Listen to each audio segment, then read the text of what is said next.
So I was thinking, right? Lockdown looks like we're going to go into lockdown next week again. I mean, we've got the speech from the president coming up next week sometime, and probably going to think about further restrictions. Back to square one. Hello, welcome to Groundhog Day, Asanya.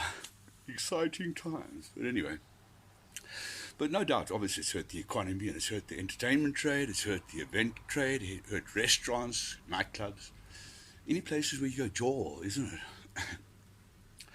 And I got thinking, all these jaws, how many people, obviously, after the clubs closed, they started moving into their house? I mean, there was lockdown level 5, where we all just sat and prayed that we wouldn't get corona.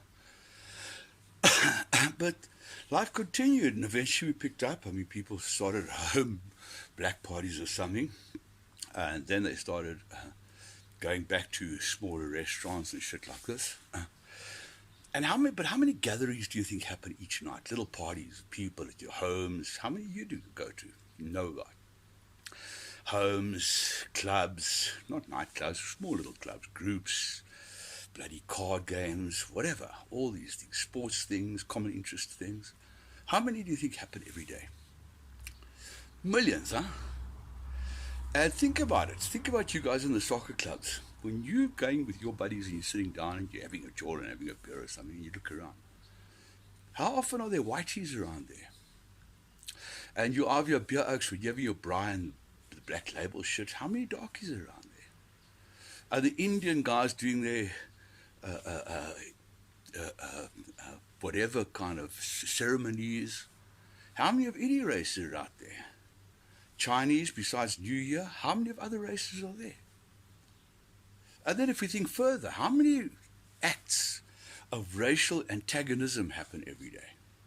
Hey? Every single day in the country. Not thank God America seems to be cooming down, though it's not. I mean, we still know 2 months of health following. But there are so many crass acts of thoughtless racism every single day that we see. And all over the place, of all races. And then we attack a fucking school in Brackenfell, not Joburg, not Pretoria, not one of these elite big 5,000 people schools, but a school in a Brackenfell, as to become a center for racial conflict that's on a now an international stage, because a bunch of kids decided to have a little party. The whole country got up and called it the school's private, racially motivated Christmas or farewell party. I don't know if they call it that, did they? So not a school in like a big school in Joburg, high-profile school in Joburg or Tshwane or Durban or thing, in Brackenfell. And then in this whole school having this party that is now turned around is going to become a center for protest against racism. 16 and 17-year-olds, okay. And then off we go, a truck full of people arrive to come and do this whole protest. And then there is outrage because the parents stood and protected the school. The cops were there. I mean, the cops were something to do something about it. Okay, well, I mean, first of all, let's think about it. The only thing I can think about, stupider than trying to hit a school of education during finals for racial conflict or antagonism, maybe is to, what, start using shampoo or something for, oh, no, we've done that, eh? But anyway, yeah. But here we have the situation. They arrive, the parents, and I would have been there. If my kids were in the school, I swear I would have been there. And I am certainly not a racist. But I would have stood to protect, because I would have known from history what the ANC, the EFF's intentions would have been. If they would have got in there, they would have destroyed the school. They would have caused havoc. They would have been damaged. And people might have got hurt. That we know from their side. And we know from Senekal and from all the other occasions, and from the Clicks adventure, is the cops don't get involved. They do not stop the EFF. The EFF can run rampant, destroy, break, intimidate, and hurt. And they can do what they like. Now, first of all, isn't that almost the definition of terrorism? That a person can run in, destroy, intimidate, and make people scared? and that the cops are not turning around doing anything about it, isn't that almost like condoning it? It's almost like an accomplice after the fact or during the fact. I don't know. I'm not a lawyer. But to me, it's not right. It's not right that people are attacking a nation or attacking a minority, going around using trumped up reasons to do it. And then the media company, what's happened? It's like the Inquisition, isn't it? I mean, back in the days of witch hunts, you didn't need, hey, are you female? Yes, Banash is a witch. That's what we're getting, he's white, burn him. I mean, listen to the songs. Kill the farmer, kill the boer. Kill the farmer, burn the farm. Boom, farms burn all over the country. Like bloody Guy Fawkes, isn't it? In the country. And the media is like, oh, well, the reasons are deep-seated. Yeah, of course they're fucking deep-seated. That's the problem. But surely it's your media people's responsibility to understand the impact you can have on society. All we have to do is look at Trump and look at his race, and him with Fox, and the whole antagonism with him, and him alienating the mainstream media, and dividing the entire country. And now he pulls his country together. He comes, and well, he's not Trump, obviously, but the American people eventually reached the point where they were tired. They were tired of violence. They were tired of being scared. They were tired of having to board up their fucking shops when they normally have fireworks and people running in the street in carnival. And they made a vote, and they decided. And the country was split still. And Biden, the old man, I think he's going to surprise us, eh? But he had the magnanimity, you know what I mean. But he had that. He had the grace to say he supports all people. He will unite the country. Where do we have that here? Huh? We've got the government says nothing, does nothing. We've got the aces now being charged and going to jail or going to court on Friday. Meanwhile, the big six are discussing what it means that one of them is now going to court, so we're not quite sure what that means. We look at the Zondo commissions where people is getting up and saying, I'm not going to talk, no. But I'll give you the name of the oak, you shouldn't say, 4 or 5 times. It's a circus. This whole country is a circus. Crime is out of control. And we're no longer looking for reasons. We're blaming everyone else for the criminals. And no one's holding anyone account. And we're saying, what are we going to do? We've got the prophet of hate. Malema is no different to Trump. He is a dangerous man. That's the point with Trump. I wasn't worried about even his stupidity. I was worried about his ego and his megalomaniacal tendencies. He was a narcissist, totally. He didn't give a shit about anything. He had no moral compass, and he didn't give a shit. And this is where Malema is. He's not really cared. He's whites into the sea. That's it. And I don't even think he means that. It's maintaining his lifestyle. He's got the right white friends and lawyers, as we know, and then can go to his people and say, but he's got to now defend me because he's going to win because he's a whitey, because he's scared. I mean, whatever fucking reason. For God's sake, money, so come on, Jules, give us another couple of $100K, But that's not the point. Hopefully he disappears into significance when people see through him.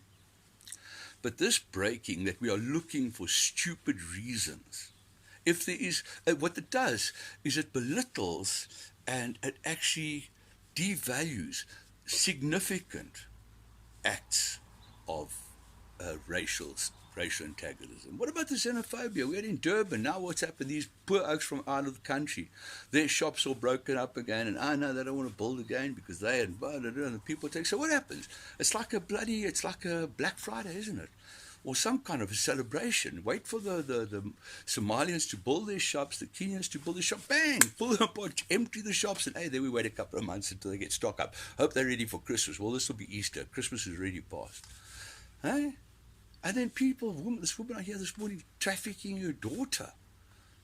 And now she's going to be in jail and stuff. Meanwhile, all of the guys that have been charged and all of this, the ACE, all of these heavy situations, just money spend, and not fixing the wrongs, guys. Not fixing the wrongs. That's your job, man. Fix the country. That's what you're getting paid for God's sake. And the country wouldn't mind paying you if you actually did it. If you got down and stopped tap dancing with criminals, Come up with the facts, come up with a plan, and move forward with the plan. I think Steenhuisen and John, I don't like any of your parties. I think all the bloody parties. But I think Steenhuisen has been in the game for a while, and this is not a chirp for him. This is my opinion. But he's been around for a while. He's a seasoned politician. He works on the facts and he evaluates on that. I think he has the interests of the country in heart. Is it selfish or is it philanthropic?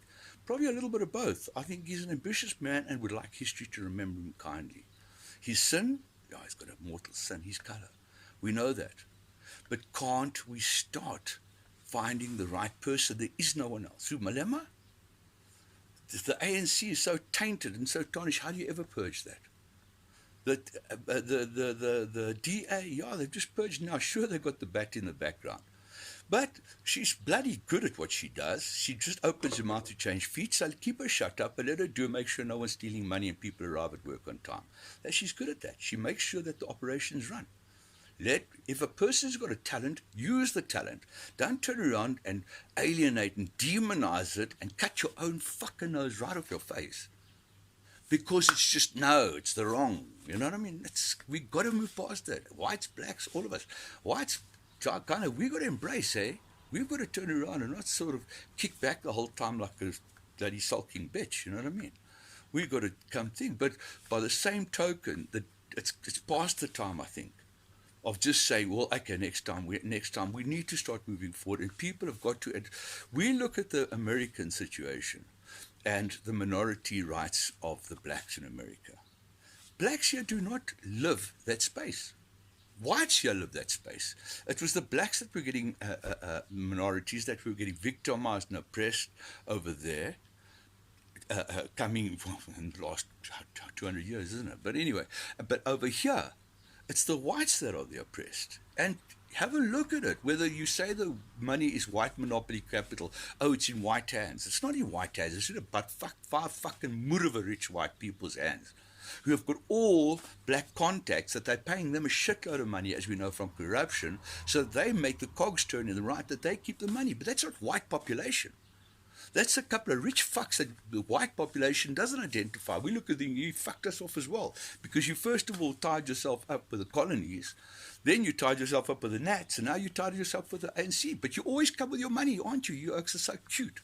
With all your bucks, you just leave the country to rot and shit, make speeches and push out press releases. Instead of fucking fixing, and you got the power to fix. You know? The guys with the power and the gal with influence. You've got the power to do something about it. Is your greed so important to you that you don't care about maybe making a difference in the actual trajectory of this country's future? I think that's what we've got to do, man. But this finding schools, I mean, what are we going to do next? Take on the geriatric ping pong home because someone wore black nail polish or some fucking stupid thing. I mean, yeah, we need to grow up, guys.